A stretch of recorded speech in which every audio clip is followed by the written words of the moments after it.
It's just, I figure it's okay. It's just if we were going somewhere, was not, we'll take it to the. Going to. How long do they say? They don't know, they're monitoring comments, the fracture because it grow. And so. It's fine. It's example, it's like, we've gone.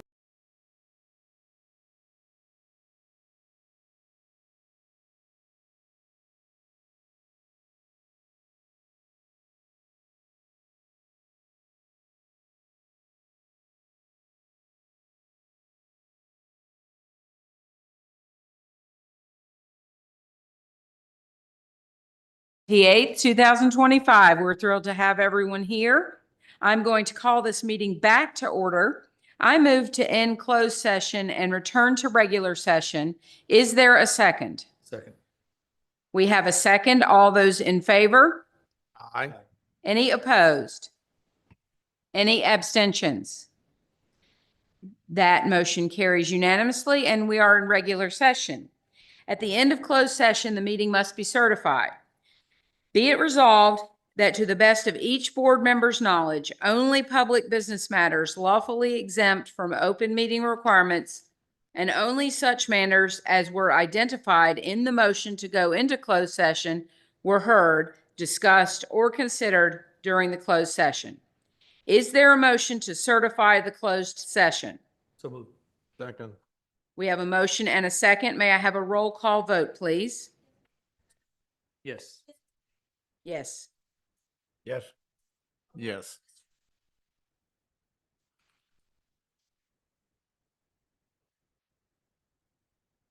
Gary, I need the words to get him in. We need to vote on him being in. I don't have the words for that. Oh, okay.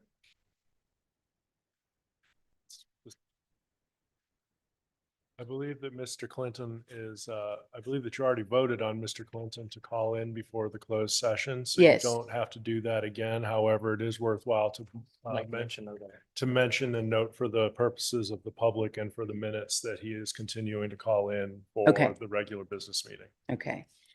Mr. Clinton, are you with us now? Madam Chair, I think I'm connected now. Can you hear me? Yes.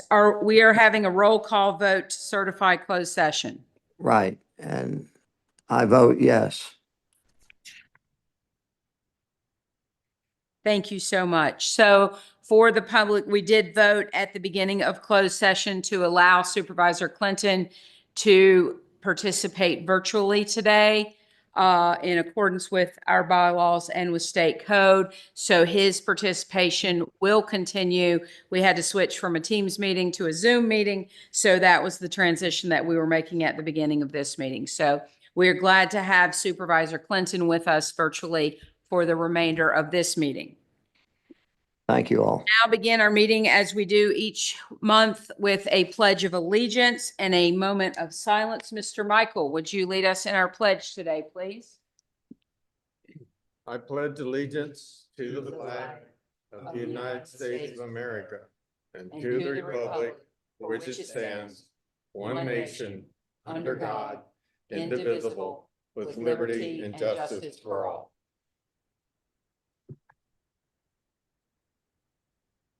Thank you. As I said, we begin each meeting with a moment of silence. It is a time for us to reflect on the decisions that we're about to make, the decisions that we have made. I would also like to recognize that this is a season of gratitude that we're entering. Usually Thanksgiving, November brings thoughts of Thanksgiving. And I would ask us all to reflect on things that we are grateful for, things that we are blessed by, as well as thinking about how we conduct ourselves and how we participate in our community. So please join me in a moment of silence.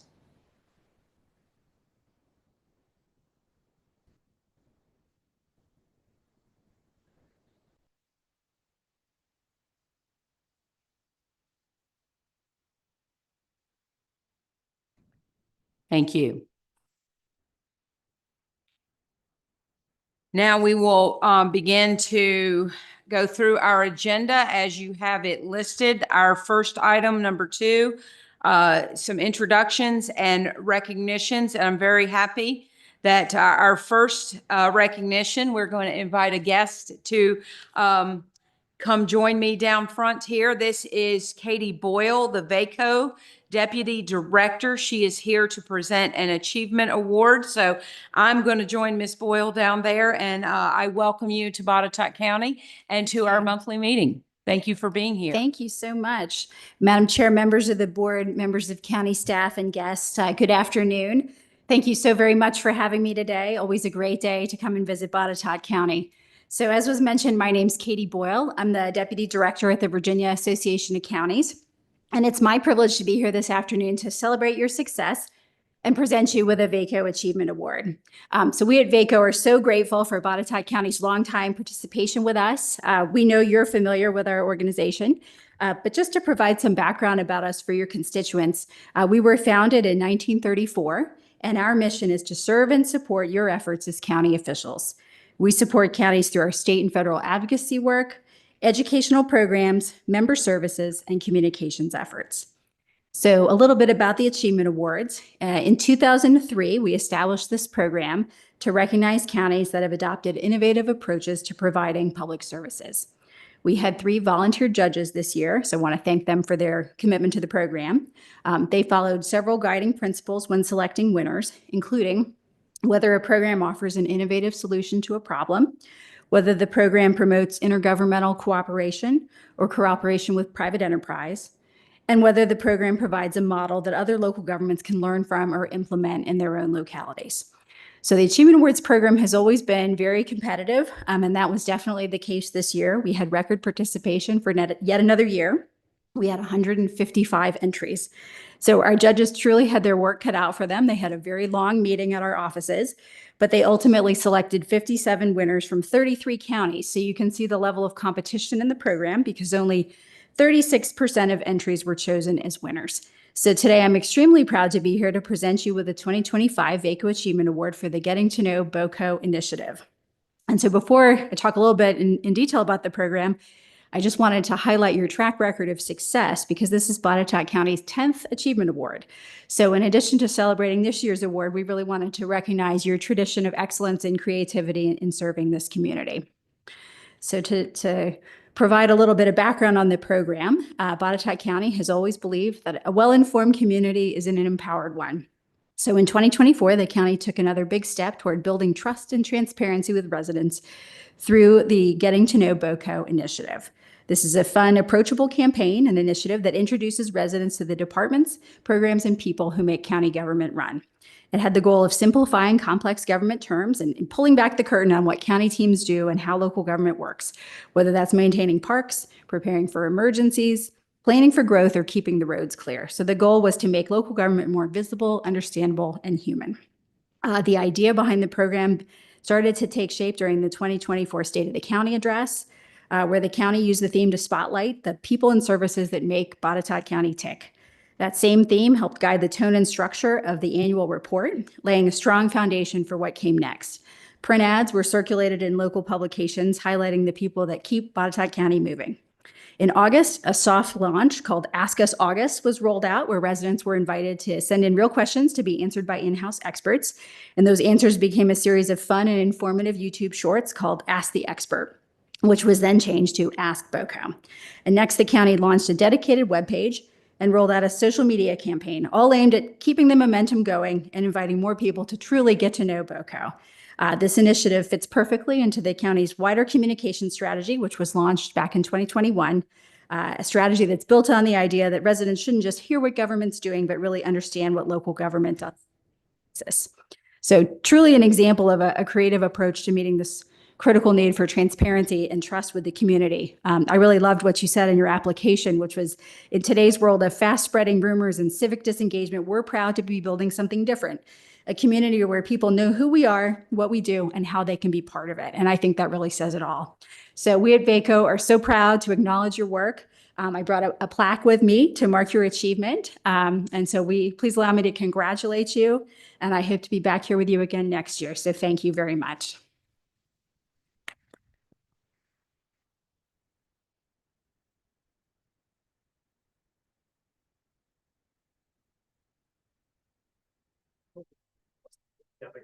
Perfect. Yes.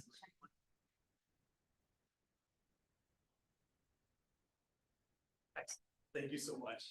Thank you so much. Congratulations. Thank you, Kate. See you in a Thank couple of you. weeks. Oh, yeah. Thank you all. Thank you.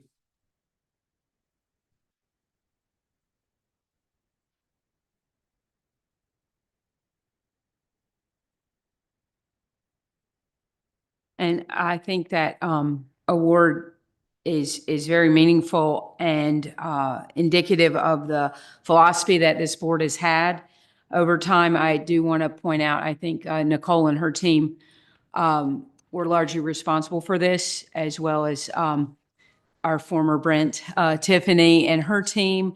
A big collaborative effort between these two arms of our organization and many other folks that input into that. So I wish Tiffany were here to celebrate with you all, but this has really been a joint effort that really does realize our philosophy. So thanks to everybody that was involved with that. Next, we would like to bring down Mr. Edwards to introduce Justin Deck. Are they here today? No. Then we will move on to Ms. Phillips. If you would like to come down and introduce Carolyn Lim.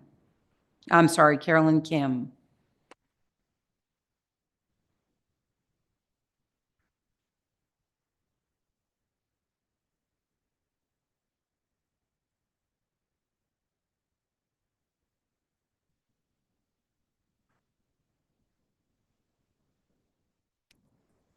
Good afternoon, everyone. I'm pleased to introduce you to Caroline Kim. Caroline just joined us in the past 3 weeks ago as our new full-time library assistant at the Blue Ridge branch. This fills an existing vacancy. Her predecessor moved on to another opportunity at a different locality, which we're excited for them, but really excited to have Caroline on our team. Caroline has been studying children's literature at Hollins University. She comes from a background that really helps us at libraries. She has customer service experience, receptionist experience. As a copywriter, editor, she managed social media and marketing for both nonprofits and businesses. So we have tasked Caroline as a substantial side job, helping us manage our social media communications and some other marketing aspects of libraries. She has volunteered in several capacities. Caroline has been all over the place. She's been worked in California, Missouri. She's been to South Korea, Croatia. Have I missed any? She's been a lot of places. So well-traveled, well-rounded. She has been an incredible addition to our team, really a great fit at the Blue Ridge branch, and we are so pleased to welcome her to our team. Wonderful. Thank you so much, and welcome to you. Welcome to Botetourt. We're thrilled to have you and look forward to working with you. Thank you. Welcome. Thank you. Next, we have our citizen comment period for items that are on the agenda today. Do I have any public comment for agenda items? Okay, we will have time at the end for public comment for non-agenda items. If you've all had a chance to review the consent agenda, I would ask for a motion to approve. So, second. We have a motion and a second to approve our consent agenda. All in favor? Aye. Any opposed? Any abstentions? That motion passes. Mr. Blevins, I think we made VDOT wait a really long time last month, so we're going to get you up here quickly this month. Well, I appreciate that since I wasn't here last month. I know. Thank you for having me again here this month. As for yearly resurfacing contracts, they are still working on some of those. I think there's only a few in Botetourt left to do. Contractors been pulled away a few times. They should be done by mid to near end of November. Traffic engineering work orders, the one that we've had on for a month or two now, the Bruce Mill Road, I think we did reach out by email, but the review was determined that a through truck restriction would not really be feasible there due to a lack of good alternative routes, but they are looking at did recommend some additional signage updates and improvements, along with a recommendation maybe for some longer term solutions for future projects that the county may consider. Site plan reviews, there's several there that we have underway. We issued 15 permits last month. The Hunter's Green is complete. We talked about that in the last couple of months, but still looking good. As for planned routine maintenance work, we are doing a litter pickup this week, kind of a statewide campaign to do that. So you may see some folks out and about doing some litter pickup in some spot areas. Also, we're finishing up some secondary mowing, prep for our surface schedules for next year, kind of doing some gravel roads, and of course, getting everybody ready for winter. It's coming on us faster than we like. Does anybody have anything for me for this month? Blue Ridge? No, we're good, and I want to thank you for your work on the signs for us. Thank you. Yes, sir. I got confirmation yesterday morning, I think, that they were picked up, so should be gone. Okay, thank you very much. You're welcome. Fincastle? Yeah, just appreciate you meeting with us there, just outside of Fincastle the other day. I think that meant a lot to the neighbors and all, and I think they got some good answers, and I know you're trying. So Yeah, her appreciate signage request, I think she copied you on. I believe we are going to be able to do that. So that we're moving forward with it. We haven't let her know yet, but I think that's something that we can put in for. awesome. Yep. That'd be great. Supervisor Clinton, anything for VDOT from the Amsterdam district?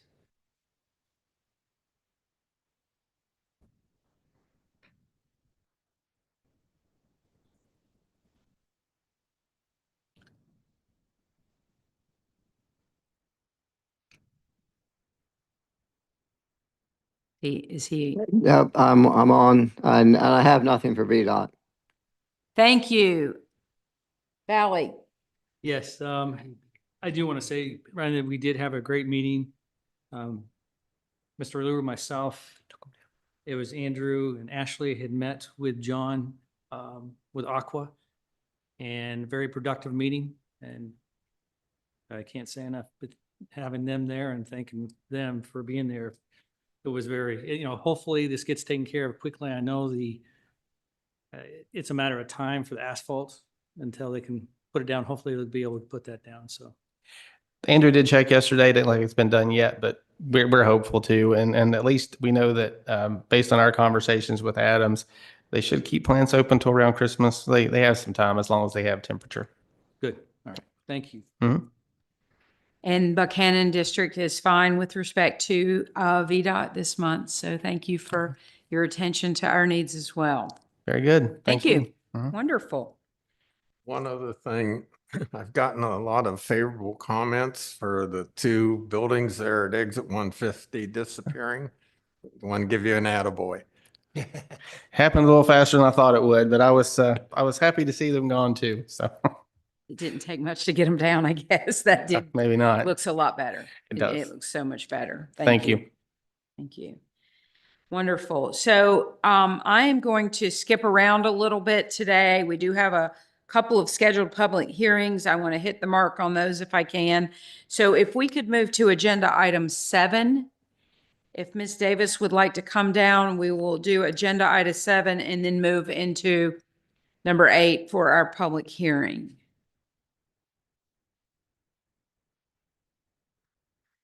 Good afternoon, Madam Chair and members of the board.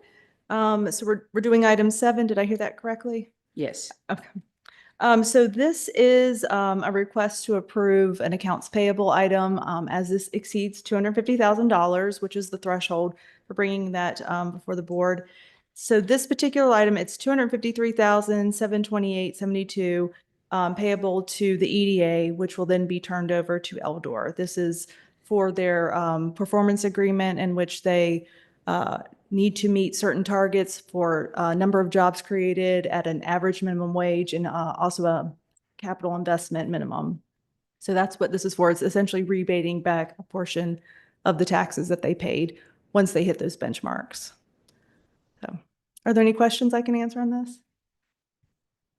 Any questions for Ms. Davis? If no questions, move for approval. Second. We have a motion and a second. Any discussion? I think we should be celebratory that they have met their benchmarks. Yes. That bodes well, so that is good. All in favor? Aye. Any opposed? Any abstentions? That motion passes. Thank you very much. So we will now introduce the public hearing. Yes, so this public hearing is due to a budget amendment that exceeds our adopted budget by 1%. I will note there's actually 4 budget amendments in here. You'll notice that only the first one truly exceeds the 1% benchmark, but since we were aware of some other ones, we just wanted to include it all together just for additional transparency. The very first item is for rollover of funds that were approved as part of the FY25 budget. Due to timing issues, they were not able to be completed or paid by June 30th, which does happen. So all of these are items that were previously approved and for legitimate reasons were not able to be completed in that time or are for ongoing capital projects. And there's actually additional detail for those on the attachment if there's any questions. But the total for that budget amendment is $2,420,148. The second budget amendment is for the Fire EMS Capital Reserve. It includes 2 components. One is a rollover of the funds that were available in FY25 that did not get used, and additionally, approximately $360,000 in excess funds from Fire EMS cost recovery. Those are the revenue we receive over and above the $1.2 million that we have in the revenue budget. So that combined budget adjustment is $1,159,732. The third budget amendment is payable to the EDA, which will then be payable to Lumos for the VATI grant that we received. This is part of the broadband initiative, and this is the last payment on this with the exception of the 10% retainage, which will be paid out according to the timeline for the closeout reports. Once the closeout report is completed, there's a portion 6 months after and 12 months after. So this is really showing the end of that project. It's just more administrative paperwork at this point. The total for that budget adjustment is $90,432.50. And finally, the last budget amendment is for $150,000. This is to appropriate those funds that were received as part of the Google land sale for Fire EMS cardiac monitors. Are there any questions on any of these? Any board members have questions? Okay, I'm going to go ahead and open the public hearing. Would anyone in attendance like to comment on these proposed budget amendments? Seeing no one, I will close the public hearing. Ask for any further discussion. If not, a motion. So moved. Second. I just want to note, these are listed as 4 separate items. I could be mistaken. I think they might each require a vote. Mike, if you want to let us know.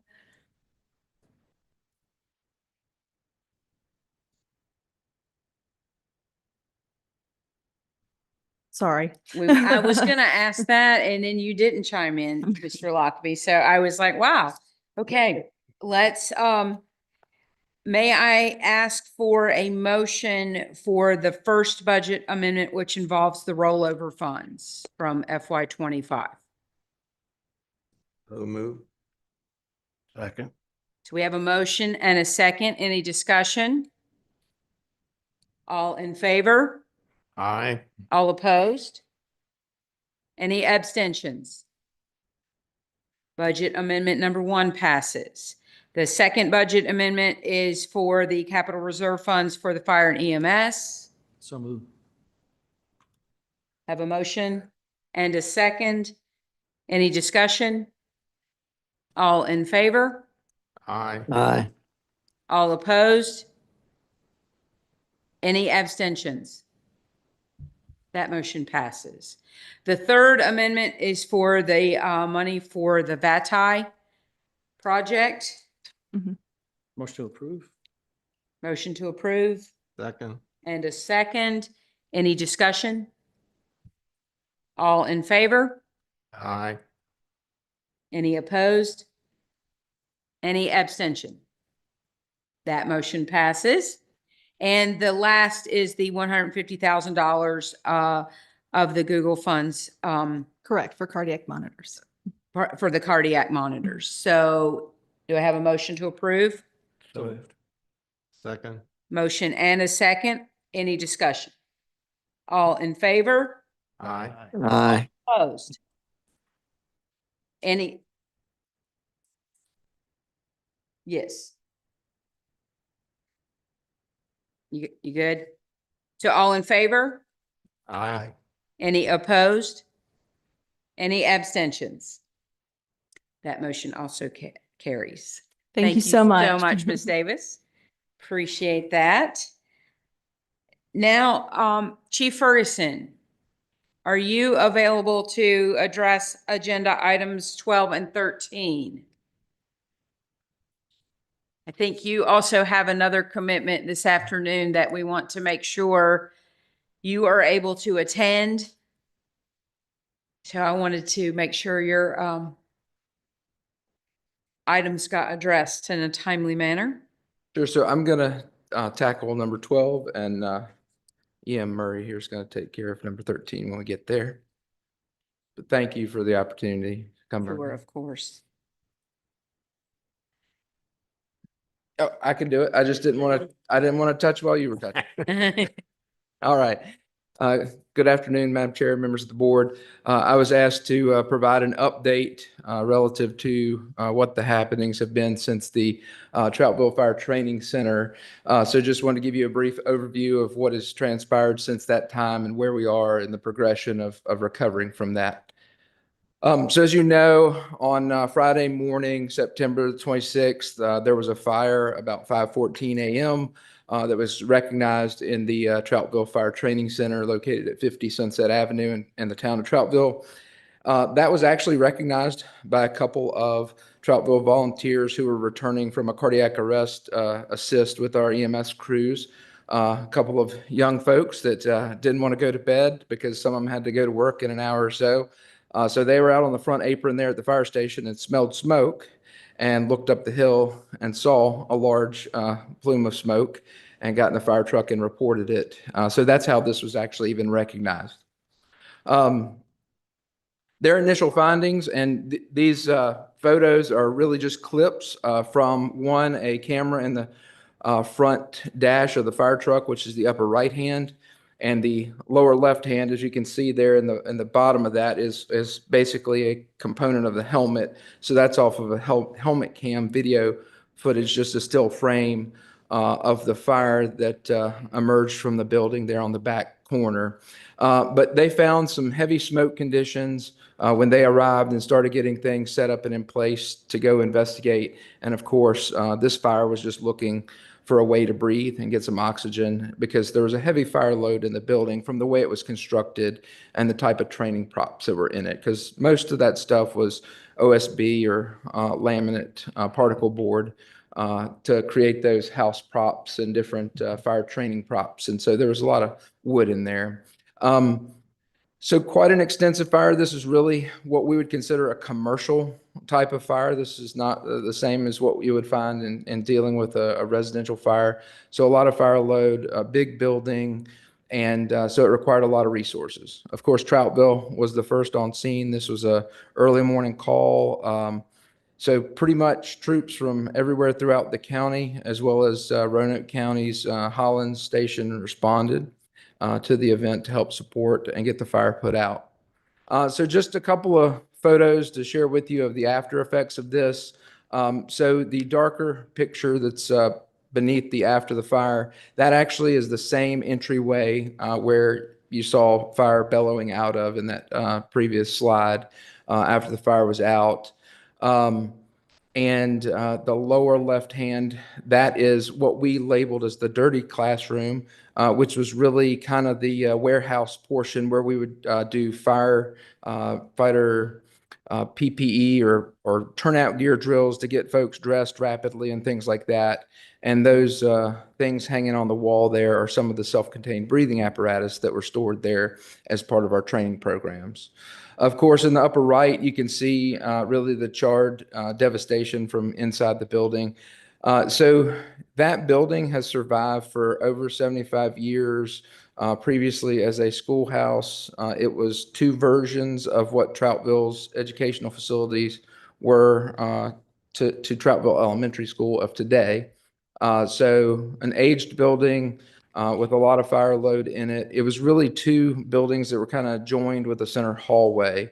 And that collapse that you see there in the middle down that top right-hand photograph, that is the center roof line that where the buildings were adjoined. You can see that a little bit better there in that lower right hand. You've got the two red ends of the building, and there's a center section that runs down the center. That was the hallway of days past.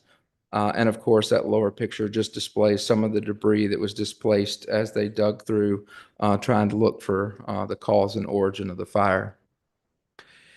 So while the scene was still active, while fire was still being fought, we had folks on scene that are professionally trained in fire investigations. We also, Captain Travis Collins, who's in the crowd with us today, was the lead from us, and he's got a long background of fire investigation, a retiree originally from Roanoke City, and that was something that he specialized in there and does it in the private sector as well.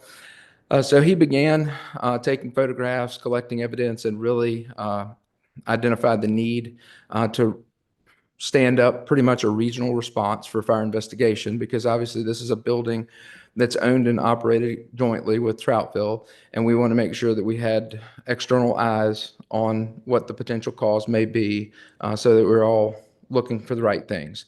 And so we engaged with the fire marshal's offices from Roanoke City, the city of Salem, and Roanoke County, and they all sent fire investigators to help support Travis and the rest of the team in digging through the rubble, trying to identify the general area of origin and try to pinpoint what that origin was. In those photographs, the top photograph, again, is more of the center steel I-beam of the front building, and that was that hallway that now has exposed light to the sky from where there's no longer a roof over it. And then the lower photograph is actually a still shot from a drone that's using thermal imagery to show us where there's still some active fire. So part of the process of putting this fire out, because of that central hallway, there was fire actually burning outside the building down the adjoinments of that roof that kept the two buildings together. So we actually had to dig part of that out as part of the process of getting all the fire extinguished and saving what was salvageable.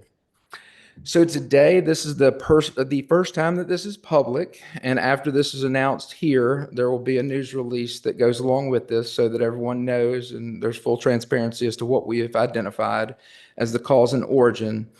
So in essence, this picture speaks 1,000 words in that little segment there of the conduit. That's metal conduit that was running down the center of the building. And as you can see, there's a hole in that conduit, which was believed to be from some arcing of a heavy gauge wire inside of the conduit, which would have ultimately broke down the conduit. And that itself would not have actually ignited because it's metal, it won't burn in that way. But obviously this being over top of a lot of OSB, particle board, and other combustibles, enough heat, enough sparks, enough arcing, then that was the perfect conditions for a fire to start. And with their findings, as you can see, that's what it appears to have been, is an arc that caused a failure within the conduit, and that ultimately developed into a combustion process, igniting the nearby combustibles and spreading in an expected and predictable fashion throughout the building. So there's nothing that indicates there was anything afoul here, no evidence of any, odd factors involved in this. This was an aged building, and this is actually one of the newer pieces of product in it because this is all part of conduit and wiring for our breathing air compressor that was installed back in 2021. So that is still going through the process, and I'll give you some follow-up to that, but I'll just pause to see if you have any questions about what you see there. Okay. So just a little bit about the recovery. Obviously, most of you, I'm sure, saw the story about how quickly the backup 911 center was relocated. So that was actively taking place while parts of the building still had smoldering debris. But in essence, the sheriff's office team, as well as their dispatch center team, our information technologies group, and emergency communications swooped in, got the equipment, brought it here, got it back in a place of restoration so that should we have a failure of the 911 center in Fincastle, the backup system would still be viable and able to run and operate. And kudos to them because they were in and out in the time that I left to go take a shower and come back for a news interview. So pretty quick thinking on their part. And that's what you see here is a photograph from inside the backup 911 center there that was part of the building. This was on the furthest end from the actual fire. So most everything in here, you can see there's some standing water, but everything was relatively smoked pretty well in that segment of the building. So again, kudos to them. Obviously, the backup center is located here in this building now and is operational. So as far as the continuation for fire and EMS, obviously we've got training programs that were occurring at the time that the fire happened. Those training programs continue today. We do have a volunteer fire academy that still meets nights and weekends. My first question to Troutville was, do you need time and space? Because this is, a big blow in terms of their operations and something that was near and dear to them on that property. And they wanted to evolve and continue on with it. So we just moved the class. There are 9 folks in that volunteer academy. So they are getting educated from in the meeting room on the second floor there of the Troutville Fire Station. And obviously there are certain practical evolutions that we've altered, where we're doing those and how we're doing those, but ultimately they're getting accomplished. And then for other trainings that were to be scheduled or to be held, certainly we have other facilities that have classroom or meeting room space that we can do those in. A substantial amount of the equipment and supplies in this building were either beyond repair at total loss. Of course, anything that was electronic in this building, even the insurance company was very clear. It's best to record it and replace it, whatever that was, because the soot is naturally a hydrocarbon, so it has an acidic pH to it.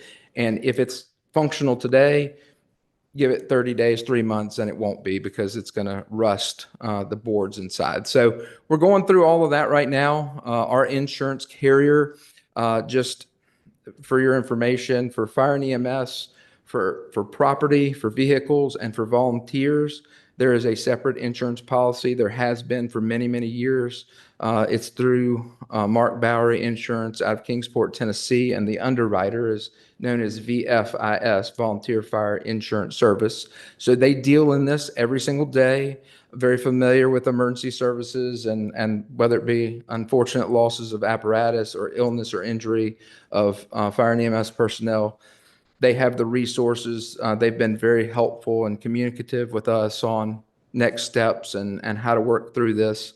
And thus far, we do have our first funds coming from them. They've already seen enough from the list to know that there's going to be a large claim here, and they know it's going to be well over $50,000. So the initial contents check that's on the way to get us started with replacements is at $50,000 for right now. And I gave you some examples there just so everybody knows what we would need those funds for immediately. Our CPR and AED trainers that we would use almost on a monthly basis were destroyed. There are certain fire training mannequins and props that we would be using actively as part of this volunteer fire academy that were destroyed. We had those breathing apparatus. Of course, we're looking for things that are salvageable and do not require replacement. of course, as you would guess, breathing apparatus that we're going to put on our backs and go into a burning house should be okay from being subjected to heat and smoke. What we had to do, we got a third service that annually tests them to come back in and recertify all the breathing air apparatus. That way we know they're safe and sound to carry on. So that is just one large item that we would not have to claim as a loss. Additionally, Troutville maintained a cache of protective clothing, so turnout gear for assigning to their members. Again, something that being subjected to heat, smoke, and water should not be failing on us. So what we're doing there is we have a third-party company that's going to come in next week, and they're going to basically use a gear, we call it a gear extractor. It's a professional washing machine that has the proper RPMs and so forth to clean the gear properly. They're going to clean all 20 sets that were exposed and make a determination on what's salvageable and if there's anything that's not. So we are being judicious about the assessment of items. We haven't just thrown our hands up and said everything's done.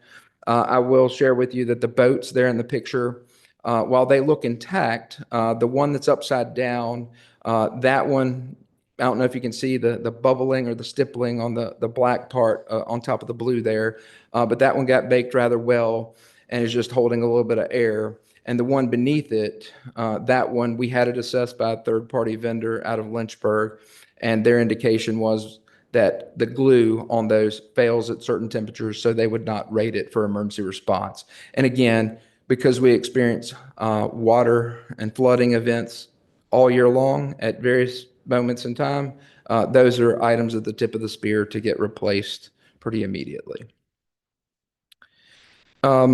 So where things continue from there, again, this is where the insurance has come into play with us.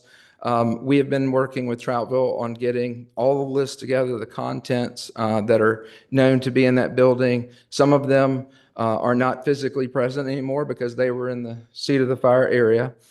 So we're working through what all those are. They did assign a third-party fire investigator to come make sure that what our findings were evaluated and challenged and affirmed. And that has already been done. We've had structural engineers on site to give a formal analysis of the building. And there's actually a subrogation process that's ongoing that should conclude with some level of findings the 10th of November. In terms of locally, Troutville's leadership and myself personally, we have been communicating almost daily about the activities that need to take place there and trying to get everything lined up so that we're progressing forward. And with the onboarding of Chief Dewhurst 2 weeks ago, and of course, Deputy Chief Johnson still being with us, working with Captain Hartberger in training, we're already working on what 2026 looks like in terms of training plans and activities and where they may occur. Because obviously one of the things that was a blessing in terms of, this building and us not being in the situation is we didn't have a daytime, everyday career fire academy going on in it. I will tell you that we've had folks reach out.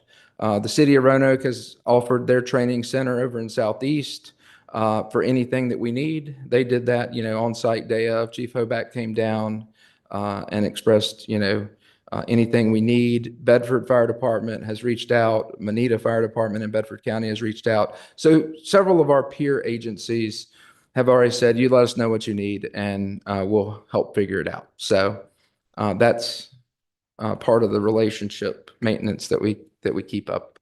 So just in summary, pictures tell a lot of stories.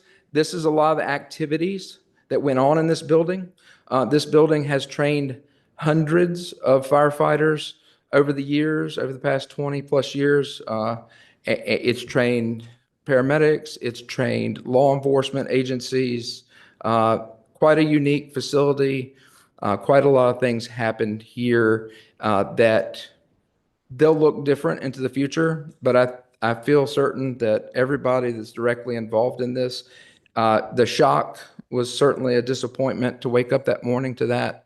But I think everybody has come to the realization that there's a huge opportunity here to make this better the next time. And so with that, I just want to say thank you to everybody that's been involved, everybody that's reached out, offered a hand of support, or offered their facility. The agencies have been wonderful to work with, the insurance carriers and everyone on our team, from setting up a special finance line so we can track all the accounts. There are a lot of folks behind the scenes that are helping shepherd this along. So I just wanted to say thank you to all of them. And then I'm happy to answer any questions you might have. Thank you. That was a really sad morning. I know Dr. Scott Horn and I toured that facility together with some of the volunteers and some of the staff a few years ago. And it was so clear how important that structure was to these personnel and these folks that risked their lives to save us. It was almost, a part of their family. And when I heard this, I was like, this is a physical loss, but it's also a very profound emotional loss for everybody involved in the fire and EMS community. For that, I'm so sorry. I do applaud the quick response that we have made. It's a tiered response, obviously. But to address the 911 emergency needs so quickly, or dispatch needs so quickly, was phenomenal. And now we're going down that tier to address these needs. I'll turn it over to my colleagues, but I would say if you need something, please let us know while you're recovering from this. Others? Anything? How far along are you on the structural analysis?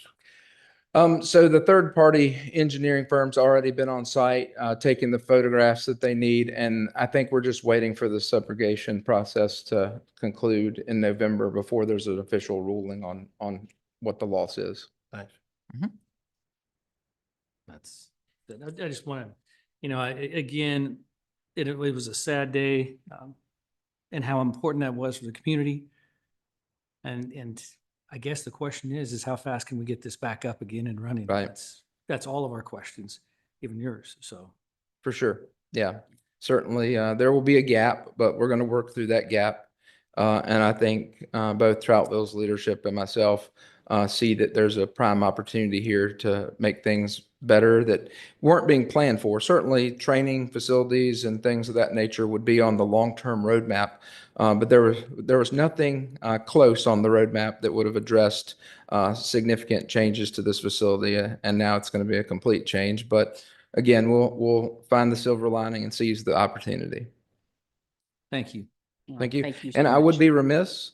It is National First Responders Day. So I just remind you to thank a man or woman in the uniform. Thank a first responder, everybody. Thank you. Thank you very much.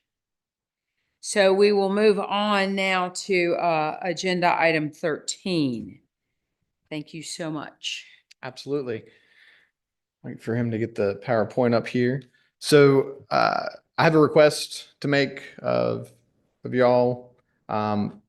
We have a unique opportunity to kind of take advantage of an opportunity that we found to replace some apparatus.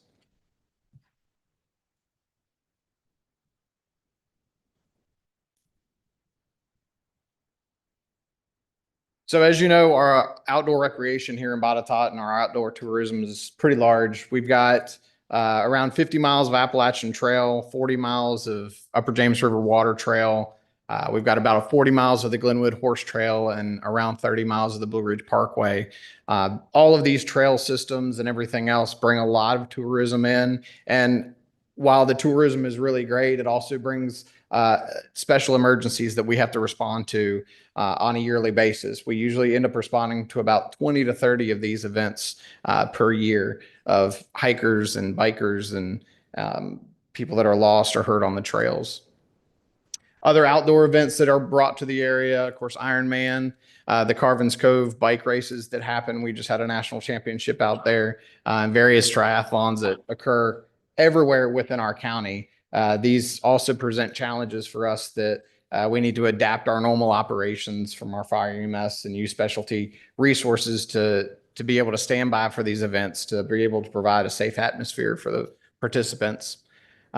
Some of the other things that we deal with that provide unique rescue opportunities for us: construction sites, logging operations, a wind energy project, the quarries. These all provide challenges for what might be just a normal EMS call every day, except they're in that austere environment where we have access challenges, where we have to put our people into the woods or into that special area to try to get the patient out and to that definitive care. So our request is going to be to replace our 2005 Kubota UTV. This is what we currently are using as kind of our frontline patient transport unit. We got this off a grant over 20 years ago, and it's done really well for us. But as you can imagine, being 20 years old, it does come with its challenges.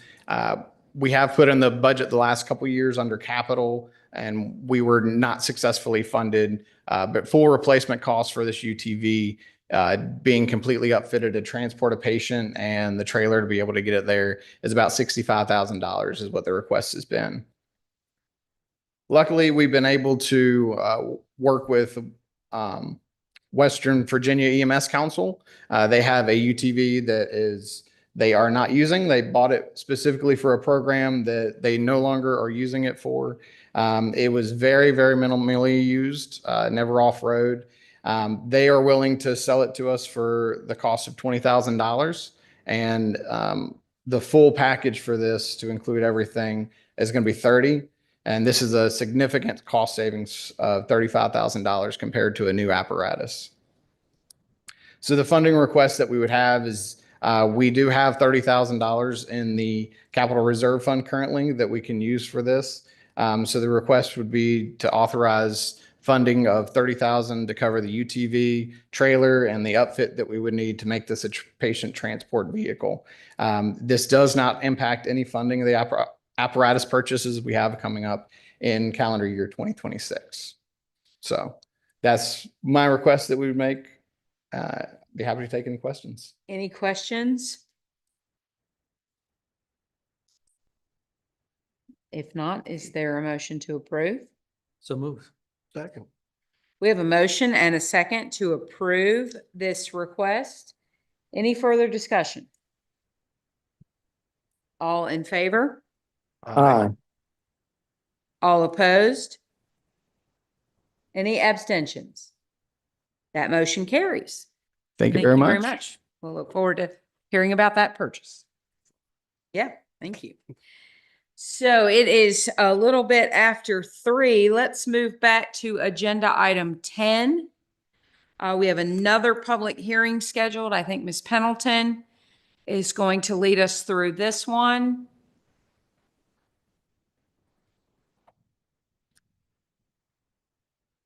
Thank you. Welcome. Thank you, Madam Chair, members of the board. I'm bringing a request to you that was unanimously recommended for approval by the Planning Commission this month. This is related to clarifying a definition for dwelling mixed use and how that might apply to permanent residential occupancies that are located above active, publicly accessible ground floor, non-residential uses, commercial uses specifically. So this was a matter that was brought to our attention when we were looking into the definition and the calculation of maximum density for some potential uses that we call dwelling mixed use. And what dwelling mixed use simply means is that this is multifamily on floors 2 and above when there is a non-residential component on the first floor. So when we looked into what a non-residential component looked like, there was a little bit of ambiguity on how hotels, transient uses, extended stay, and other types of uses were classified by the ordinance in terms of residential versus non-residential. And we simply wanted to clean that up. In certain areas where dwelling mixed use is allowed by right, and that is just in the Gateway Crossing area as well as the T&D zoning district, the ability to not calculate the density requirements for those uses are really intended to have uses on the first floor, a non-residential use on the first floor that would complement a community character neighborhood and provide opportunities for the people who live there to utilize the non-residential function of that. And so really, in thinking about it, transient lodging really serves as short-term visitors and don't really provide that same level of engagement with the local community or daily and pedestrian activities that we think would be essential to achieving the goals in those districts. And so really all we're doing is clarifying that hotels, lodging facilities would not qualify as a non-residential component of a mixed-use structure. We are not changing the permitted uses, the uses by right, the uses that are not permitted. If someone wanted to do a hotel on the same piece of property, standalone, then they wanted to do some multifamily, certainly they could do that if they were both allowed uses. We are not changing any of that. We are simply clarifying if that potential density could be calculated towards the maximum density for multifamily. And that is a long way to say a lot of really complicated zoning things, but I will take any questions that you have at this time. Any questions?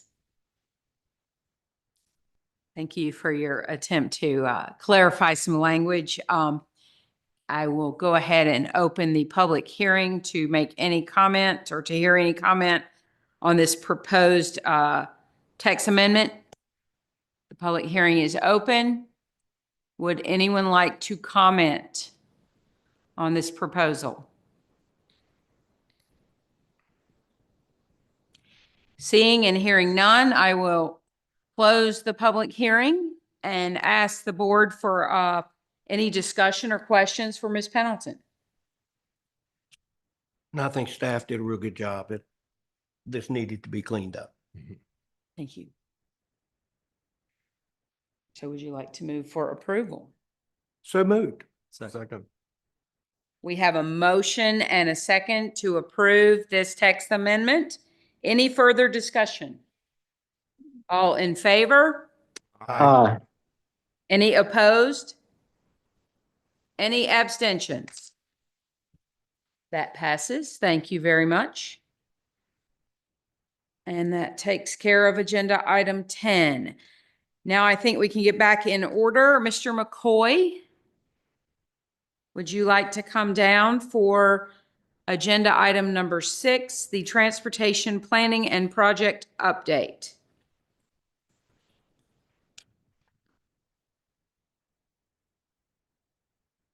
Of course, I'd love to come down and talk about transportation. Thank you. I was Nothing- hoping you'd say that. Nothing more fun in my day than this, of course. So good afternoon, Madam Chair, members of the board. Thanks for having me here this afternoon. Wanted to give you some brief updates about some projects we've had going on, upcoming and existing in Botetourt County when it comes to transportation. So the first one up that I'd like to discuss with you all is the Federal Lands Access Program grant for a crossing of US 220 of the AT right there next to Roanoke Road Apartments and Valley Cleaners and all that good stuff on 220.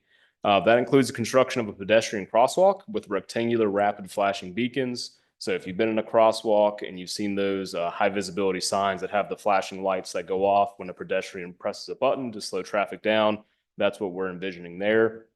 It also includes preliminary engineering of 1,100 feet of sidewalk on US 220 South headed towards exit 150 along the frontage down to Commons Parkway, to give pedestrians the opportunity to continue to walk down 220 in a safe manner to get to the shopping center there at Food Lion and the Outfitters and all that good stuff. Total cost for that project is $1,588,287. That is all federal money. Botetourt County is not on the hook for any of that. I'm not sure of how the federal government shutdown is impacting that project right now. We were originally hoping to find out whether we were approved for that funding in November, but let's see what happens. Any questions about that project? Any questions? Thank you. I'll keep moving on. So next project I'd like to bring up for you all is a project at US 220 and Catawba Road and Valley Road. As you likely remember from the federal Safe Streets and Roads for All Comprehensive Safety Action Planning process, The county's top 5 and top 10 most dangerous intersections were identified. At the top of that intersection list was right there at Catawba Road. It had 6 severe crashes that had injuries present. 4 of those 6 severe crashes were angle crashes, meaning cars that were attempting to turn onto Catawba Road were hit by cars traveling south on 220 right there in the intersection. Furthermore, from Valley Road to Catawba Road since 2019, there have been 47 crashes, 12 of which had injuries present. So one of our most dangerous intersections in Botetourt County. You're probably also familiar with our unsuccessful attempts at getting the US 220 Super Street project funded through the Smart Scale application process. So we took a look through the Safe Streets and Roads for All plan and with our contract with Timmons Group, who was able to develop a project for us to submit through funding, a project there that would actually extend the turn lane of Catawba Road or on 220 to turn left onto Catawba Road, and also close that intersection right there at Valley Road, the crossover that's pretty narrow. There is funding for that project that Botetourt County staff was able to secure in the amount of $2.5 million to go ahead and extend that turn lane and to close that crossover to provide a little bit more stacking for folks as they turn left on Catawba and some more taper to safely enter into that stacking lane. That project, I spoke with VDOT last week. It can likely be kicked off in spring of 26 for design and project implementation. So very exciting there. And that's like the north part of US 220 Super Street. So it looks like we're probably going to try to take that in chunks to make sure that the funding can be secured to correct some much needed issues there on 220. Any questions there? Any projected finish date for this? It hasn't started yet. So the projected finish date, I would probably be lying to you if I told you a date. Not entirely sure. I would envision it somewhere in the vein of a year to 2 kind of like project, but I'm getting outside of my wheelhouse. Thank you. Absolutely. Before we move on, I just want to make sure Mr. Clinton online doesn't have any questions. I know he's probably very excited to hear about these locations. So, Mr. Clinton, do you have any comments or questions? Well, my thank you, ma'am. My comment is hallelujah. As John said, these are things we've been pursuing for some time, and they make perfect sense. They're overdue, and congratulations to John and to the Regional Commission and the VDOT. Great opportunity, or great result of people working together and looking forward. So that's my comment. It's very exciting and good news. Wonderful. Thank you. Excellent. Thank you, Supervisor Clinton. I've got 1.5-ish more projects to talk to you about. So the next one I'd like to talk to you about is the Cloverdale Road project pipeline study. So Project Pipeline is a program that VDOT puts on that they take a look at a road segment. It was not applied to by county staff. It was something that was included in their regular updates and review of projects. It's a VDOT-led study taking a look at alternative 220 from East Park Drive to Reed Mountain Road. It kicked off earlier this year with some online surveys in May. I think maybe some folks in the audience and yourselves may have seen that when that came out. It's an ongoing project. We're still under review of some of the options and opportunities for it. Looks at the entire road segment and the intersections along that entire segment there from Reed Mountain to East Park, and will propose some projects that can correct some issues they've identified along that roadway. The biggest one, of course, is probably the Reed Mountain Road intersection. Like I said, it's ongoing. It will result in some conceptual designs for projects that we will then submit through funding applications to correct some of those issues. Any questions about that? Questions? No, it's good. Thank you. Fantastic. Now half a project? Half a project. I mean, it's a I-81 update. It's really outside of my wheelhouse. I figured it might come up. I'm happy to discuss it. There's also smarter people in the room here that could probably talk to it more than me. If you're interested, I'll ask Brian to come down and maybe he can give an update. I know we talked about the 2 structures that have been removed. And any information I would give you is just available from the publicly available I-81 website. So if you'd like to know a little bit more, if Brian's got more information than that, I'm sure he'd be happy to be nominated to come down and talk about that. Sorry, Sure. Brian. Come on down. I like to say I don't throw people under the bus. I just gently place them in front of the bus. Yeah, exactly. And while you're walking down, I was going to acknowledge our VDOT partners and your partners in all these projects. So we very much value that. Sure, sure.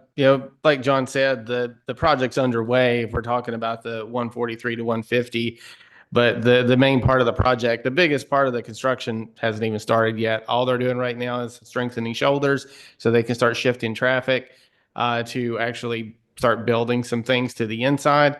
A good majority of the project would be done toward the inside of the project. But like I said, once they start on the bridges, that's the longest part. And we won't expect that one to be done until 2031.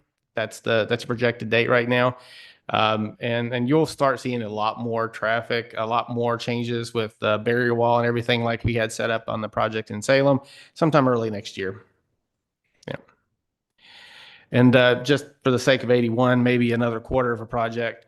The other funding that was done with this round of projects that we're in right now, the extension of the northbound on-ramp for 81 at 162. That project pre-construction meeting for that was today. They expect it to get underway sometime in the next month or two. It should be finished by next December. Very little impact for the most part for the public other than just some work zone setups at night. But it lengthen that acceleration lane going northbound from 162. It should help any trucks or any of the vehicles trying to speed up there. So a lot of work in Botetourt County. And some coming. So. Would you like to comment on the governor's announcement around the S curves at 168? It was good news. I didn't know it was coming until right before we made it to the governor's transportation conference that we saw Mr. LaRue at. But it was good news. We're happy to have it. Like I said, there's been a lot of crashes there over the years that cause us just as much headaches as your fire and EMS folks. So it's something that once it moves forward, that will be a part of a public hearing. It's going on tonight for the CIP. So that's happening tonight in Salem. So as that moves forward and hopefully the CTB advances that funding next month, then we'll start working on it next as it comes up. So. And if I understand correctly, there's quite a bit of engineering and design to be done before that would ever, before any dirt would be moved. Yes. There are some very preliminary plans that were put together to develop the estimate. But that they're not even remotely in the realm of being able to move forward with design, or full design, full construction. Yeah. So it'd be 2 years, probably, maybe 2 years, 2.5 years as we're moving forward with 30% plans before we can actually move forward with a design build contract. Thank you. Yep. Any questions? Thank you. That's all I have for you. Any questions for Mr. McCoy? Thank you so much. Thank you. Thank you. A lot of work. So let's move on now to agenda item 9. Mr. Hinkle, you're already standing up. Thank you. Appreciate that.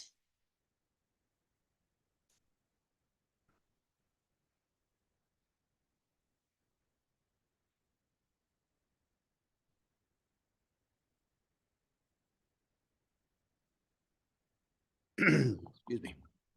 Thank you, Madam Chair, members of the board. Matt Hinkle, your Emergency Communication Systems. I have 2 items to bring before you today.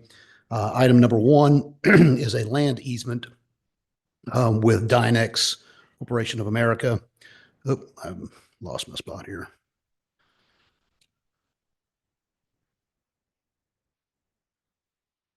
But essentially, this particular parcel of land, which is across from the Reed Mountain Fire Department at 43 East Park Drive, was deeded over to Dynex around 2015. And they've had control of it. We also have we retained a parcel just to the south of this. It is a retention pond area. This particular easement is going to be for the new communications tower that is a part of the new emergency communication system.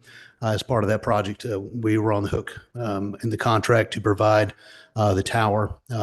This is a part of the larger project with the RFP that was awarded to Diamond Communications for them to build the tower that we're having a public-private partnership with. This particular easement is in your packet. I've lost my spot, sorry. Oh, there we are. There we go. But it's about 1.178 acres. So it's a little small parcel that actually be adjoining our existing parcel that we own. And this will be for the purpose of building that communications tower. The easement itself has been reviewed by Mr. Lockaby for legal sufficiency, and I'm here to answer any questions that you may have. Any questions for Mr. Hinkle? Just to be sure, the easement fee, that's the only one to go to Dynex? I believe it's the standard. Oh, I don't know on it. That's on a special deed. I don't believe there was any fees for this easement. I think it's just registering with the clerk. There were no fees that were exchanged or negotiated with Dynex. No. We're not paying Dynex anything, and the clerk's fees are negligible. Very good. Good job. Mhm. Free is good. That's the good price, right? Yeah. Any other questions?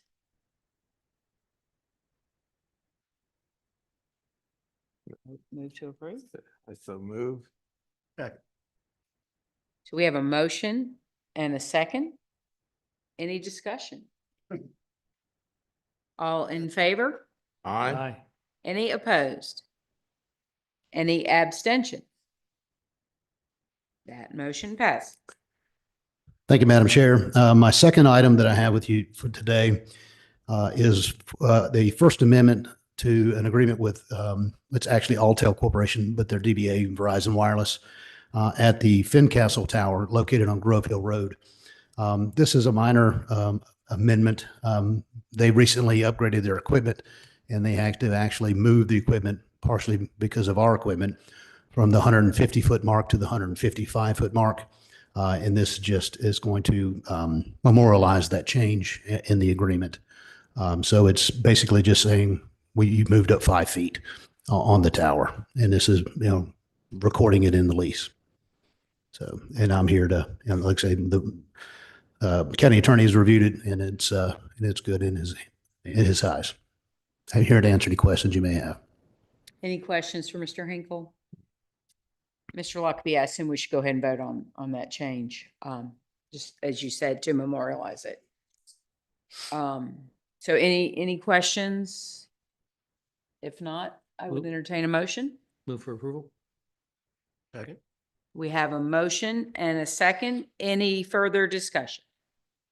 All in favor? Aye. Aye. All opposed? Any abstention? That carries. Thank you, Madam Chair. So much. Now we'll bring up Mr. Mormon. If you would like to, I think, share what might likely be some good news. Yes, ma'am. Madam Chairman, members of the board, good afternoon. Good news on transportation fronts and other issues today, and I'm glad to share some good news from the Eagle Rock community. As you all and many of the public know, a commercial structure in the Eagle Rock community collapsed some time back. Since that time, it's been a matter in the community that the county's been trying to work towards helping get that cleaned up and that property restored into a better condition. As you know, that property is also within floodplain, and so there are flood mitigation issues there at play. The county, in cooperation with the property owner, had applied for some grant funds to try to clean up that building debris in that lot. I'm pleased to report that after a number of months of some delays and obstacles, that with Ms. White, your help, and Mr. Nicely, and really all the board members, we had a very productive meeting with the property owner a couple of weeks ago.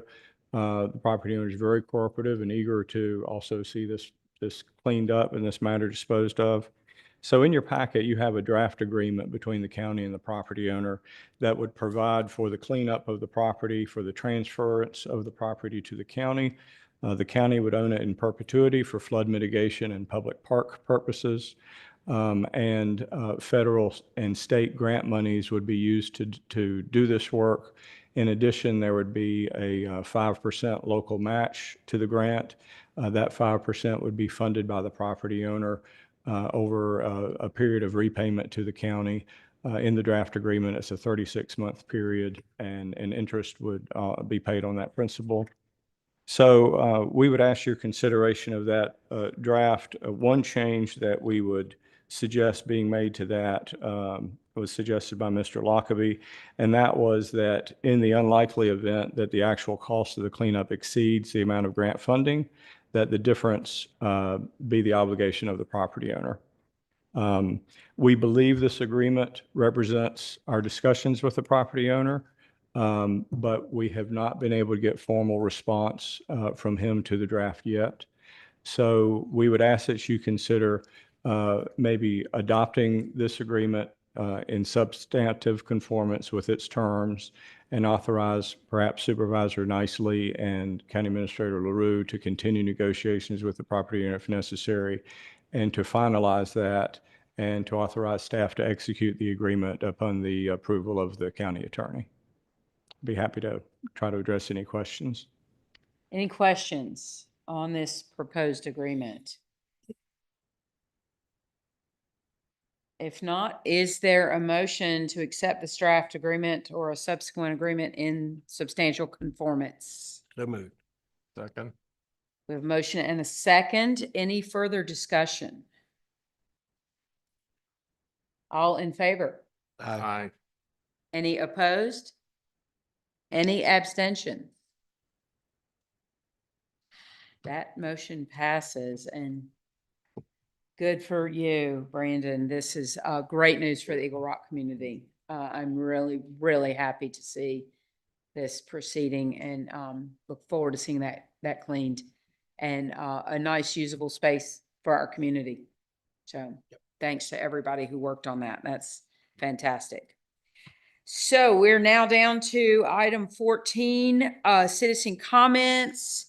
I think we have some over here. If you'd like to speak and you haven't turned in a form, please go ahead and do that. I will again call you at the end.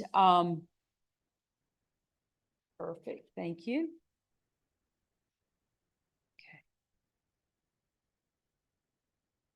Okay. Anissa Sane.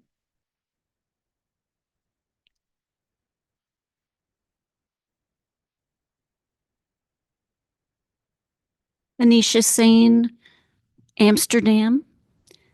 I'd like to talk again about Orchard Lake. I want to thank Mr. Clinton for meeting with several of us around the lake and in the Orchard Lake subdivision. Mr. Mormon was also in attendance. We presented to him an idea that Mr. Rhodes, who is here, had for being able to keep the lake, but reducing it to under DCR regulations by lowering the height of the dam from 15 to less than 6 feet and the impounding volume to under 50 feet, but also by using the double pond layer, which has a 100-year lifespan, and riprap. We believe that this would not only allow us to preserve the wildlife, the beauty, and property values around the lake, but also lower the lake volume and height to where DCR would no longer need to regulate it as a dam. We also were informed by Mr. Mormon that he has opened and closed an RFA, which seems like the time was way too short for any company to have been able to give due diligence to the massive RFA, which said please give us a proposal for complete dam takedown, for remediation, or for lowering the dam, but did not include any of the information about DCR's requirements for being regulated or not regulated. To Mr. Clinton's credit, he was very receptive to input from our area and said, what about having one person meet on an ongoing basis and listen to what's happening and give community input. This was initially agreed to by Mr. Mormon, but then I received an email saying that this was not permitted. So we're asking things to slow down. Mr. Bricker of DCR said the dam is not in danger of leaking. And for what you asked for, Madam Chairman, an inundation study to be done. In fact, you asked for that at the last meeting, but it is not part of the proposal. It is, if you want to, you can. You were all given false information when you were told remediation or altering the dam was only reimbursed at 20%. It is verified by Mr. Ray, who is head of DCR grants, that those are 50-50 grants, just like complete dam takedown. So we're tired of the county wanting to only take this down. We would like to preserve this beautiful wildlife area. Thank you. Thank you. David Sane?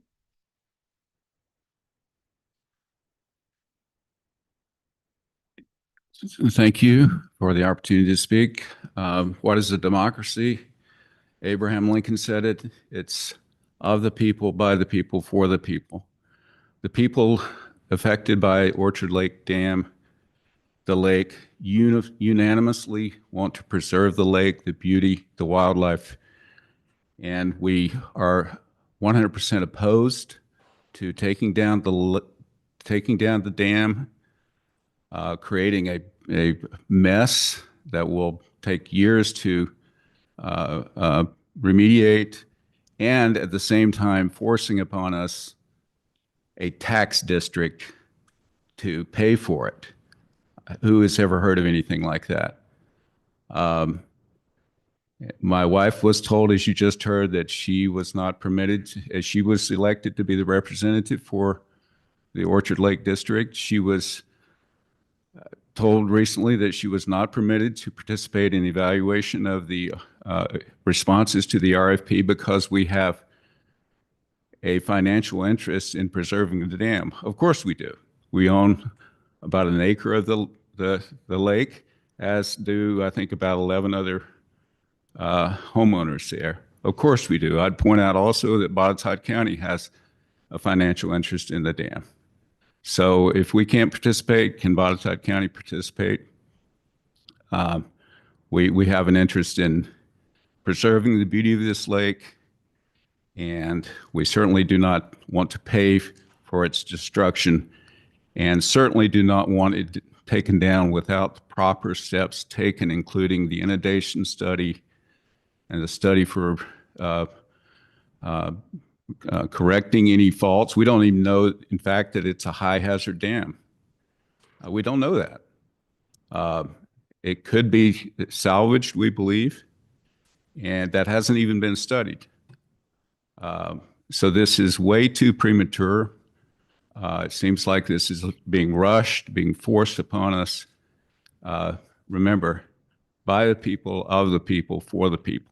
The people affected are 100% opposed to taking down the dam. Thank you. Thank you. Other public comments? Yes, ma'am. So this dam is Orchard Lake, and these two that have already spoken are residents on that lake.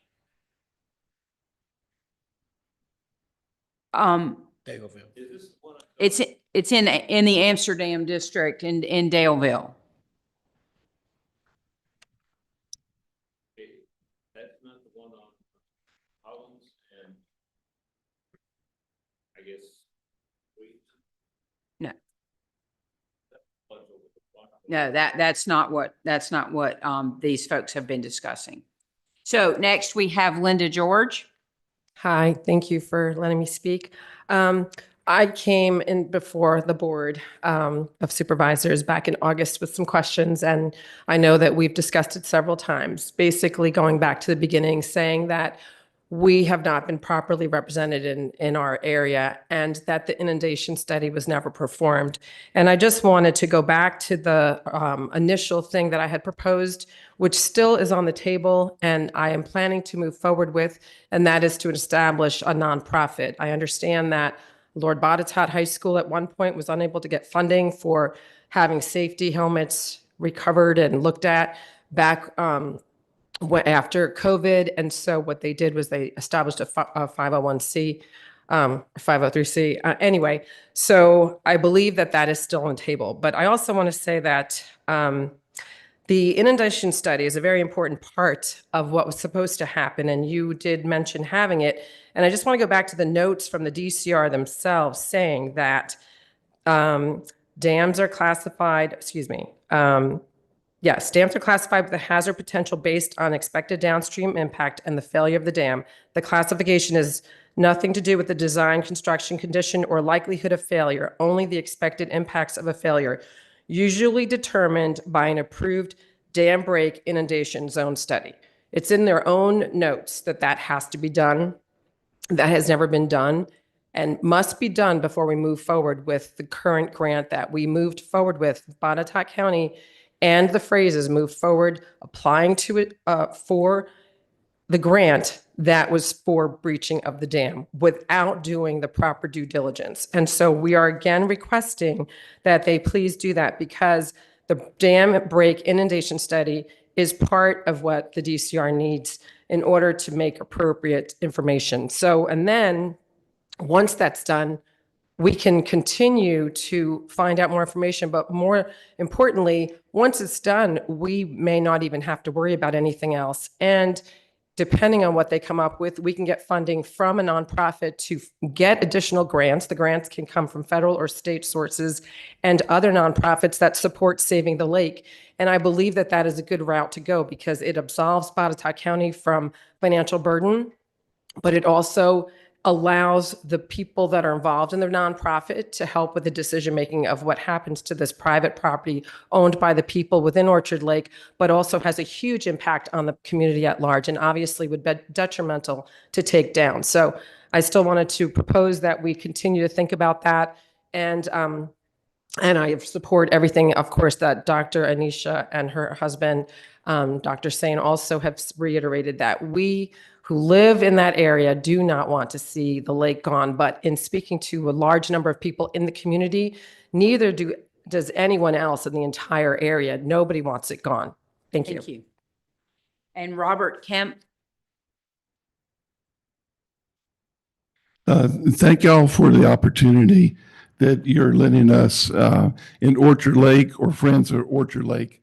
I just recently became, I guess, a Botetourt resident about my family 4 years ago, and I bought land that's basically adjacent to Orchard Lake, and I'm thrilled to be here and thrilled for this opportunity for y'all to have opening ears. In fact, just a couple thoughts I had was that I think that I'm not sure if it's the lawyer gentleman that he said these things are kind of tricky. It's a tricky situation, but seems like to me that in the past 2 or 3 years, everything is in a growth mode in Botetourt. In fact, it seems like we're in a turbo mode. And it's like, this is the reason why that I moved from Roanoke County to Botetourt County to be near my sister and take a slower pace.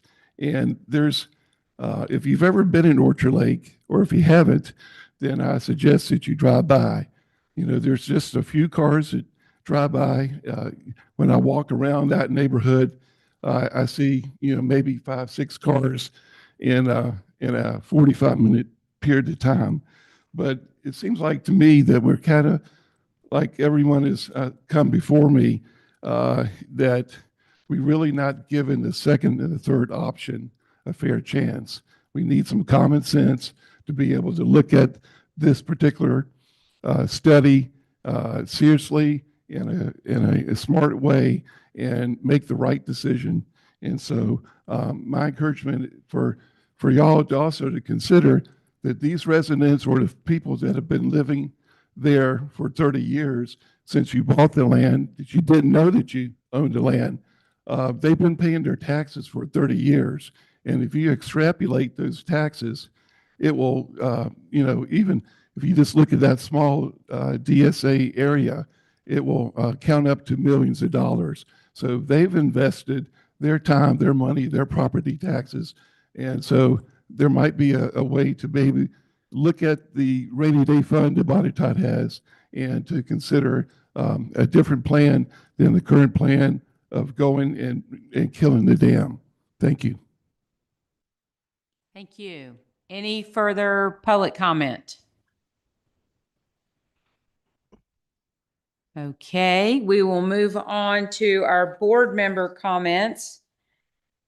Item number 15. I think several of our board members do have some comments that they would like to make.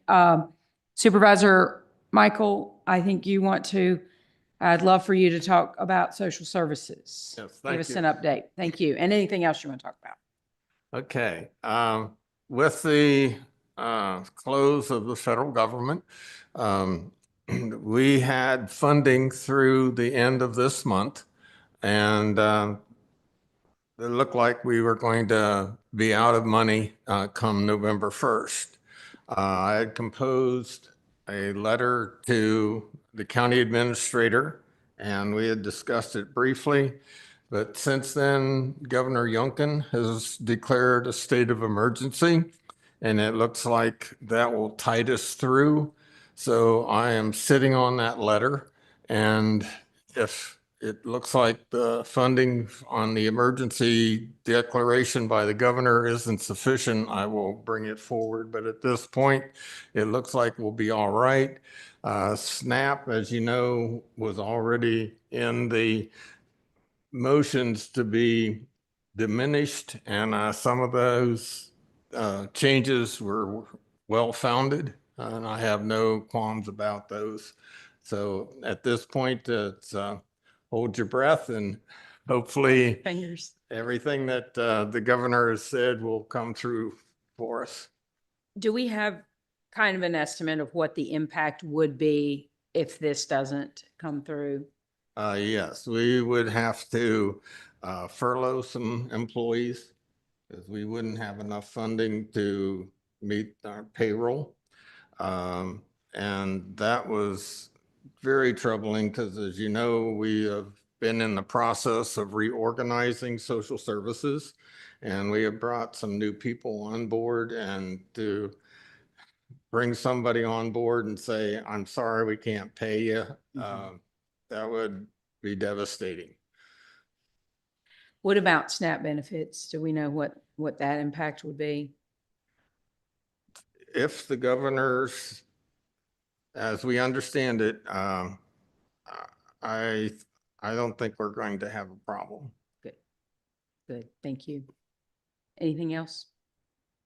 Anything else? No. Awesome, thank We'll you. keep our fingers crossed. And toes. Thank you. Supervisor Nicely. Okay, for the town of Fincastle especially, the law office and hotel committee got together for the first time. And mostly it was just organizational at this point in time. I'm very pleased with the members that are on it. They pretty much represent every district, and especially Fincastle. So hopefully in very near future, we'll have another meeting, and we will be meeting with our consultants.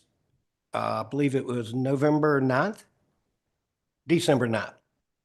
And we'll meet with them and hopefully get the ball rolling and maybe have a little more in January to report.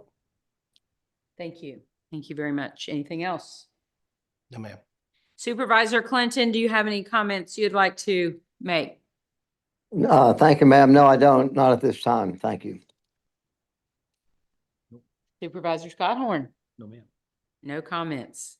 I would like to bring up a few people for some updates. Mr. Mormon, would you like to update the Orchard Lake situation from your perspective and what has occurred since last month?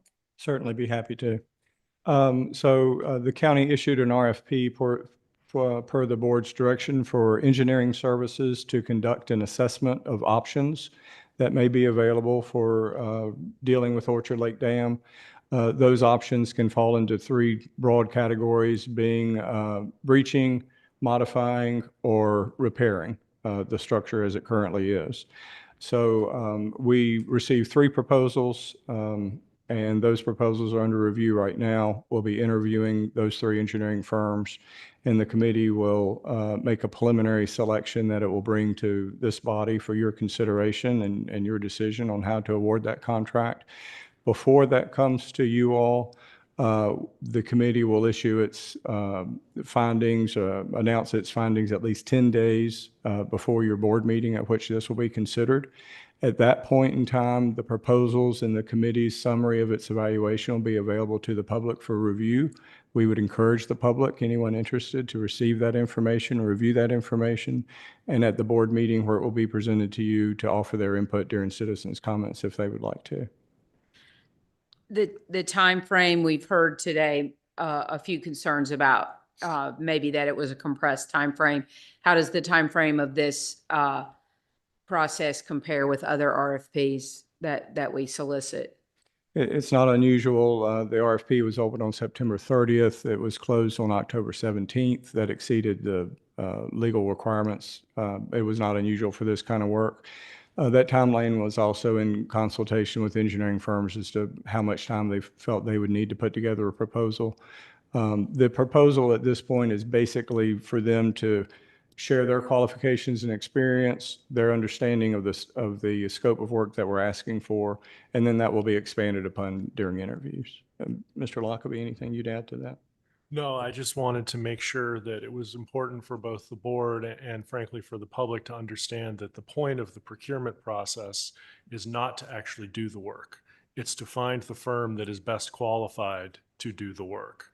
And our requirements are for that to be a fair and disinterested process. In fact, any county employee who lived near Orchard Lake would be disqualified from being involved in that. And that was one of the things we needed to look at.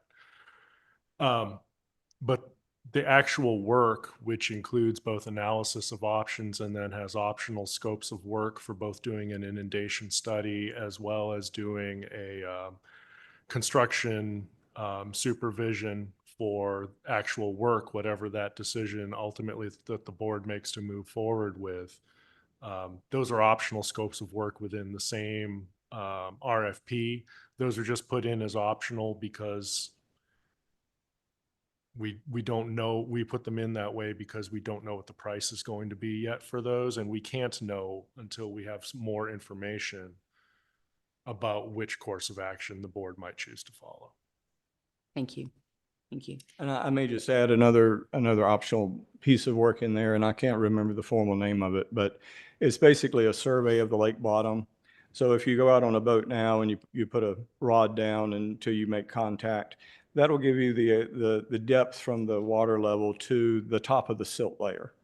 But our understanding is that what they may need to affirm is what is the depth to the actual natural lake bed as opposed to the silt layer bed. That's another optional service for that kind of study that's available for the engineering firms to take on if it's necessary. I might add also, we have no time frame for how long it may take firms to do this work.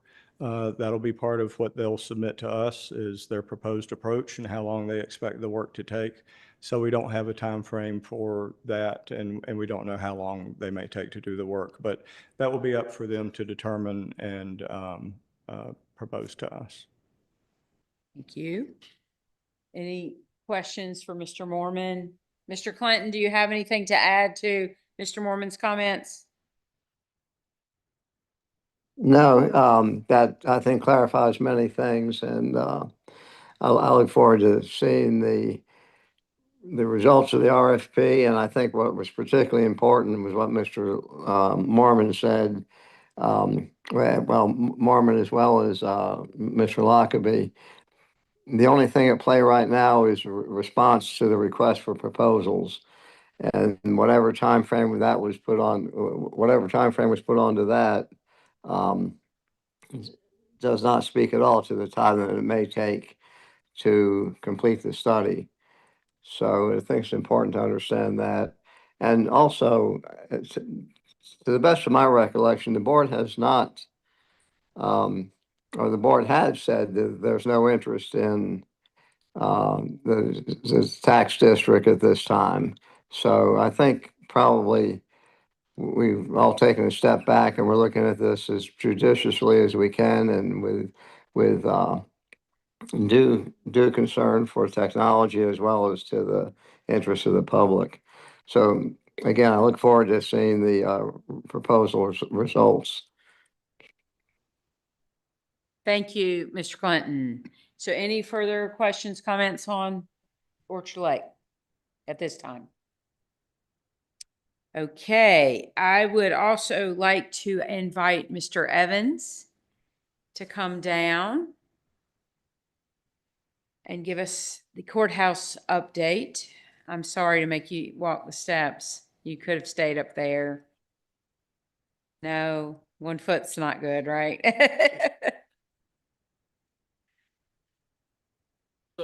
I did a PowerPoint for both the courthouse and the 911 center. Thank you. Awesome. Good afternoon, Madam Chair, board members. I appreciate y'all having me today. Give you a brief update on the courthouse project. Some good news, some bad news. I'll start with the bad news. We are going to run over our allotment for the amount, our allowances for the amount of rock removal. Rock removal estimation is very complicated, and a lot of the ground was covered with buildings when we started, and we really couldn't do a whole lot of testing, but we will run over on those allowances. As far as the courthouse progress itself, we are still on schedule. We're moving forward. We've completed mock-ups for the stone retaining walls and the masonry for the courthouse itself. Judge Branscombe has approved both of those. As far as the veneer stone for the retaining walls along 220, we're waiting for AEP to finish their work. They've put in 3 new telephone poles for me. They have to finish putting the arms on one of them and then transferring the wires over. So there'll be some lane closures again as AEP does their work. We're installing the courthouse footers. We've installed most all the footers, and we are also working on the foundation walls. The masons are really moving forward well with that. And we've got the CMU for elevator 1 completed as well. Like I said, we're pouring additional foundation walls probably next week. And what probably be more interesting to most of y'all is the Civil War statue will be moving on Tuesday. We've started. It's a kind of complicated process to do it. We got to dig underneath it, shore it up to the top, and then very slowly move it around the around back behind Back Street and put it into where the new Monument Park will be. So it's not going to go into storage. It will go directly to its home, to its new home. Yes, ma'am. That's We poured the fantastic. pad for it. We're ready to put it on it. We have wolf movers there. They've been there. They got yesterday morning. And they said it'll probably take them till Thursday. It's raining, so we're not sure the exact time schedule, but the estimation is Thursday morning. Okay. And so here's some pictures of our construction. You can see basically in the left is just a picture of the site. Most, like I said, all the footers are poured. We've got all the gravel down. We'll be pouring slabs in a lot of those areas in the next couple weeks. And you see the big excavator in the back. We've got about 12 feet of excavation downward to do on that back corner, and some to add some new telephone poles or redo some telephone poles along Back Street, removing probably 3 of them and adding a new one. And on the right, it just shows you how footers are poured and how the rebar's tied in, and we're ready for the upcoming pours. Here's the basically what the rock veneer is going to look like, and also the brick. And see the brick, the mortar joints aren't that great, but it was just for a mock-up wall. It was more for the size, style, and color of the bricks. Just some more oversights of the project from different angles. You can see on the picture on the left, the columns foundations are already poured. And on the right, again, you can see where all the inner building foundations are poured and where the masons are working down the side of the building on Main Street. Any questions on the courthouse? You are on the lookout for the hypothetical time capsule. Yes, yes, we Good. are. Interesting enough, we did some probing below it today, just to make sure we didn't tear anything up. Did not run into anything but some more rock. So basically, with the statue of the base, we dug 2 tunnels underneath it. We put 2 runners underneath it, then 2 runners above it, wrap it around it, pick it up, move it. So we had to kind of feel around below it to see if there was something below it already. Mm-hmm. I doubt it. Well, shoot. But we're going to go slow when we pick it up and do a little excavating just to make sure, time capsules can be big or small. It'd be exciting if it was. It would be super exciting. Thank you so much. Any questions regarding courthouse? Thank you for your work. I've heard so many compliments from the community and from participants of various aspects of this about how they enjoy working with you and how confident they are in your work. So thank you. I appreciate that greatly. Thank you.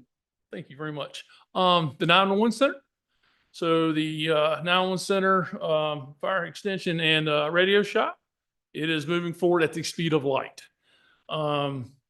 Basically, we've already poured most of the foundations for the extension. We have the pad A grade for the radio shop. We've ran the sanitary sewer underneath the sanitary sewer piping already. We did run into a vein of rock there too. Imagine that rock in Botetourt County. We actually had drilled all around it.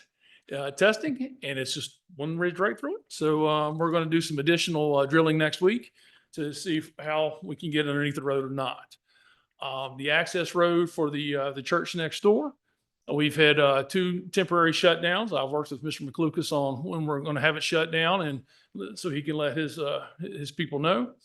And he's been great to work with. We've got that road back open. The last one was for about 3 days to run underground utilities. It would be a miracle, but we're going to try to pave that road by the end of this year. If we don't get it by the end of November, we probably have to wait till spring till it warms up to do it. We've built a temporary wall and at the end of the existing fire station, so we can tear out the old wall, so we can build a transition piece. The construction for that was kind of interesting on how it was built originally. Wouldn't pass today.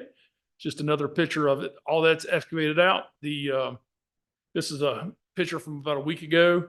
As you can see, the extension area is at grade as well. And believe it or not, we've already poured the foundations for it. Here's our temporary road. That access road, like I said, we've been working on. There's our sanitary sewer on the right-hand side installed. And we are on time with this as well. The goal here is to get that radio shop up and going by May of next year, and that is still on schedule as well. Fantastic. Any questions about the fire EMS and radio shop? Any questions? And we'll be connecting to Matt's tower where the easement was at, where he asked you for earlier. Yes. Yep. Fantastic. All Thank right. you. Thank you for your time. Thank you very much. And I think the last update I would ask for is also, I think, good news. Ms. Pendleton, if you would come down to talk about the comp plan, or Mr. McCoy, if you would come down and talk about the comp plan. We have had 3 public meetings to gather input on the new comprehensive plan. If you could share those experiences with us and see if we can't chart a path forward. I would be happy to share. And remember, I made a joke earlier about throwing somebody under the bus. I don't throw people under the bus. I gently place them under the bus. a great example of what Nicole just did, pointing at me to come down. It was so smooth. I mean, she I learned just, from the best. like, really, very, very smooth. Absolutely. So we did in fact have 3 community sessions for the comprehensive plan the past couple weeks. We had one, the first one here at Greenfield downstairs. The sun was pouring through the windows, so I do apologize to anybody that's got some residual sun blindness. I myself do. We had one at Colonial Elementary School last Tuesday, and we had one at James River High School last Thursday. We had just south of 100 attendees at all 3 of those meetings total, which is a pretty decent attendance there. The one at Colonial in Blue Ridge was the best attended one, so congratulations, Supervisor Michael, for that. We've also have some online surveys that will be closing this Friday. We've had 223 submissions on those surveys, so they allow folks to take a look at the plan. We actually direct them to the plan itself first before taking the survey, so they have the opportunity to look at the plan before they do so. So we have 223 surveys there. Pretty good turnout so far. We've heard a range of comments. We had really great attendance at those community meetings. We had a lot of great conversations with community folks about a variety of topics. If you attended one, you saw all the boards that we had up. We had boards for each chapter of the comprehensive plan. So folks had the opportunity to comment about transportation and land use, housing, a variety of topics that are in the comprehensive plan. So we are working as staff now to take a look at that feedback. We are working to provide you all a summary of the feedback as well as the raw feedback that we received. So Mr. Matt Lindsay in our department is taking a look at the surveys and will be compiling information. I'm getting all the comments together from the community feedback sessions to compile them as well, because we want you all to see what your community members have said. I believe the goal is to have a joint public hearing at your regular November session, followed by a potential action in December to adopt the comprehensive plan. So we will be presenting the feedback that we received from the public, as well as some preliminary revisions to the comprehensive plan that we feel are largely in line with the direction of the plan already.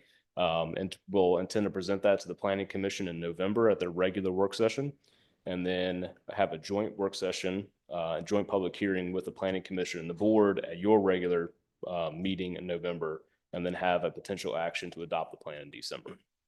Any questions? Thank you. Any questions?